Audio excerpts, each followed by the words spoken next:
BJP যদি সত্যি 163টা আসনে যেতে তাহলে পড়ে রইল আর কটা? এই সহজ অঙ্কটা সবাই করে নিতে পারেন। তাহলে তৃণমূল কি করবে, তারা কিভাবে এই অঙ্কের হিসেবে নামবে? দেবাংশু ভট্টাচার্য তৃণমূল নেতা আমাদের সঙ্গে রয়েছেন। দেবাংশু, শুরুতে এটা জানতে চাইবো যে তাদের তৃণমূলের অঙ্কটা কি? আচ্ছা, তৃণমূলের অঙ্কটা বলার আগে আমি জাস্ট একটা ওয়ার্ড বলে দিই, নাহলে আমার অসম্পূর্ণ থেকে যাবে। 2010 সালে বিহারের টোটাল ভোটার ছিল 5.56 crore, আর 2024-এ বিহারের টোটাল ভোটার ছিল 7.64 crore। এই বৃদ্ধিটা হচ্ছে 37%। আমি এতক্ষণ এটাই খোঁজার চেষ্টা করছিলাম। এই জন্যই তো এসআইআর হচ্ছে। ওই যে আপনি বললেন যে একটু একটু একটু নাম ঢুকেছে, কয়েকজন ঢুকেছে, আমি আপনাকে এক্সাম্পল যেটা দিলাম, গোটা বাংলার ভোটার বৃদ্ধির রেট তো 38% নয়, কয়েকটা বিধানসভার বলি আপনি তুলে তুলে দেখালেন যে এত হিউজ। আপনি কয়েকটা বিধানসভা 38%, আর গোটা বিহারের 36%। আমি এটা আপনাকে বললাম, কয়েকটা কনস্টিটিউয়েন্সি নয়। Point to be noted. আমরা পুরোটা দেখাতে পারি, পরের দিন আলোচনায় বসার আগে পুরো হিসেবটা নিয়ে বসবো। একদম একদম, বিহারেরটা একটু দেখে নেবেন, 2010 ভার্সেস 2024। আমি আপনাদের এবার বলি, যে প্রশ্নটা করলেন বিজেপি 163, এটা কার অঙ্ক? এই 63 শব্দটা খুব পপুলার, যারা সোশ্যাল মিডিয়া ঘাটেন একটু, কিন্তু 163-র গল্পটা আমি আপনাদের বলি। বিজেপির টার্গেট আপনি যদি দেখেন, ঠিক আছে, 2021 200, অ্যাচিভমেন্ট কত? 77 পার্সেন্টেজ, সম্ভবত 38% কি 34% হয়, ঠিক আছে। চলে আসুন 24, বিজেপির টার্গেট কত? 35-42-এ, অ্যাচিভমেন্ট কত? 12, ঠিক 34 বা 38%। তো বিজেপি সবসময় টেনে টুনে পাস করা, কারণ আমরা যখন ছোটবেলায় যে টাইমে পড়াশোনা করেছি আমাদের 34-এ পাস ছিল, তারপরে 5 মার্ক কমে 25 হয়ে গেছিল, 34-এ টেনে টুনে পাস বলে। তো বিজেপি যা টার্গেট দেয় 34-38% টেনে টুনে তার অ্যাচিভ করতে পারে। অদ্ভুত ব্যাপার দেখুন, 200-র গল্প টল্প এবার দিচ্ছে না। শুভেন্দু আজ থেকে 2-3 মাস আগে বললো এবার আমরা 180টা সিট জিতবো, অর্থাৎ 200 থেকে 20 আগেই কমে গেল, টার্গেটই কমলো, অ্যাচিভমেন্ট বাদ দিন। আজ থেকে 1 মাস আগে 180টা আরো 3টে কমলো, 177 জিতবো।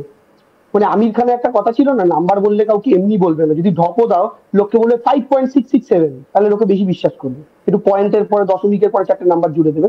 শুভেন্দু বললো রাউন্ড ফিগারে 180 বললে লোকে একটু ঢপ ভাববে, তাই একটু কমিয়ে দিই 177, সুন্দর লাগবে শুনতে, ভালো কথা বললো। 177, 3টে কমলো। এখন আবার আপনারা বলছেন 163, তাহলে 200 থেকে 180, 180 থেকে 177, 177 থেকে 163, একটা রাজনৈতিক দলের টার্গেট কমছে। আর বিজেপির আমরা জানি অ্যাচিভমেন্টের রেট হচ্ছে 34%, আগের ট্র্যাক রেকর্ড বলছে। তো 163 38% কত হয়? আমি যদি আপনার ক্যামেরার সামনে স্বাভাবিক ক্যালকুলেটরটা খুলি, ম্যাডাম, এই যে ক্যালকুলেটর, তাতে আমি যদি লিখি যে 163 ইন্টু 38%, তাহলে আপনি যদি অঙ্ক করে দেখেন 163 38%, এই যে 163 ইন্টু 38%, তাহলে হয় এই 34%। তাহলে বিজেপির অঙ্ক আপনি যদি দেখেন খুব খারাপ অবস্থায় চলে যাবে, 55টা সিটে দাঁড়াচ্ছে, তাও দাঁড়াচ্ছে না, মানে একেবারে অবস্থা খারাপ। দেবাংশুর অঙ্ক এটা হচ্ছে, দেবাংশুর অঙ্ক। হ্যাঁ, মানে আমি বলছি আপনাকে মানে নাকি এটা একেবারে শীর্ষ স্তর থেকে এসেছে এই অঙ্কটাই, ফর্মুলাটা? না না, কারণ ফর্মুলা আসার বিষয় না। 200-র কথা বলে তো পেয়েছিল 77, তো এখন তো 163-র কথা বলেছে, 34% যদি হয় তাহলে দিলা। আমি এর আগেও বহুবার বলেছি। তো বিজেপির আমি বলছি আপনাকে 50-এর গাড়ি পেরোতে খুব কঠিন। আমি বাস্তবতা গ্রাউন্ড ঘুরে দেখুন, আপনাদের আজ থেকে ক্যামেরায় বহুবার মুখোমুখি হয়েছে 21-এর বিধানসভাতে। আপনাদের ইন্দ্রজিৎ দা আমার বহু ইন্টারভিউ করেছিলেন, আপনারা আমার পুরোনো গুলো চালিয়ে দেখে নিন। বিজেপি যখন 200 বলছিল, আমি একটা কথা, আমি কিন্তু 250 তৃণমূল পাবে একবারও বলিনি। আমি একটা কথা বারবার বলেছিলাম, 16-তে আমাদের 211 ছিল, একটা মিনিমাম বেড়ে হলেও 212 হবে, তার নিচে নামবে না। আর আজকে আমি আপনাদের বলছি আমাদের 215 ছিল 21-এ, একটা বেড়ে হলেও 216 হবে, সেখান থেকে অঙ্ক স্টার্ট হবে। কোথায় থামবে সেটা একদম অঙ্কটা খুব ভালো যে কষে, সেটার বলার অপেক্ষা রাখে। ভোটার তালিকা যদি সংশোধন হয় তাহলে কি আসনটা বিজেপির বাড়তে পারে বা তৃণমূলের কমতে পারে? এরকম কোন আশঙ্কার থেকেই কি এই তোমার নিবিড় সংশোধনটাকে আমরা এখানে চাইছে না, বা বিহারের মতন করে এখানে ভোটার কমাতে চাইছে, বা ওই যেটা গতকাল কুণালদা প্রেস মিট করে দেখালেন যে কুকুর সেও ভোটার, কিসাম ট্রাক্টর তার নামও ঢুকে গেছে, কার দেবী?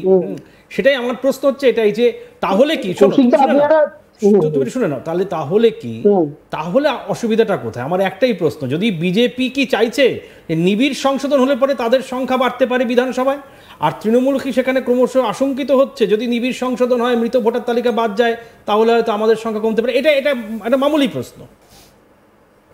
প্রথম কথা হচ্ছে, 1 নম্বর কথা, আপনি একটা ভালো পয়েন্ট বলে করিয়েছেন।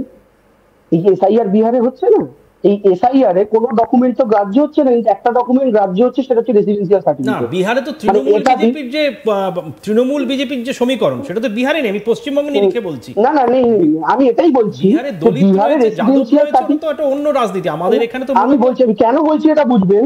আমি বলছি বিহারে কোনো ডকুমেন্ট অ্যাকসেপ্টেড হচ্ছে না এসআইআর এর নাম তোলাতে, কিন্তু রেসিডেন্সিয়াল সার্টিফিকেট হচ্ছে। আর সেই রেসিডেন্সিয়াল সার্টিফিকেটই ইস্যু হচ্ছে কার নামে? ডগ বাবু। তার মায়ের নাম কুত্তি দেবী, তার বাবার নাম কুত্তা বাবু। বিহারে আমি বলছি বিহারে কুত্তা নাগরিকত্ব পায়, আসামে বাঙালি নাগরিকত্ব পায় না। এটা হচ্ছে বিজেপি। আমাদের ভয়টা এই জায়গাতে। এবার আপনার প্রশ্নটার আমি উত্তর দিই।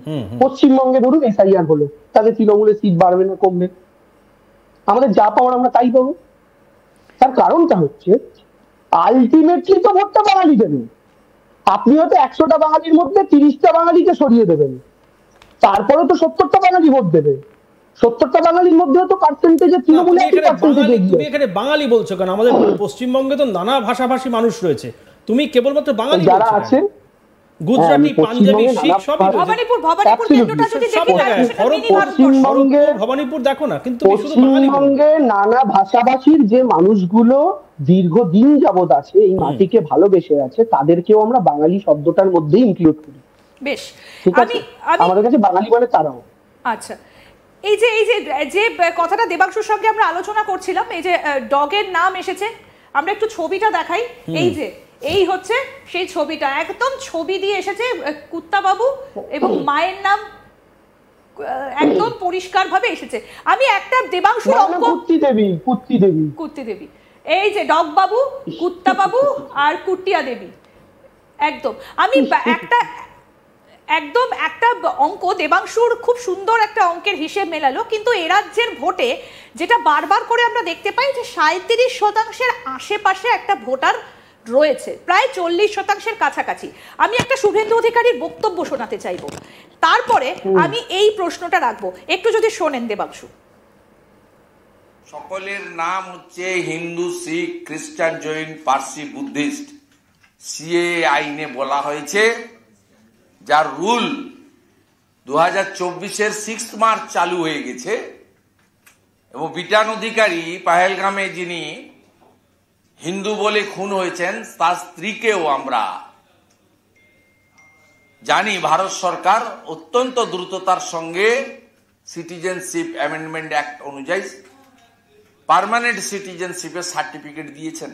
অতএব আপনারা কেউ অনুপ্রবেশকারী নন।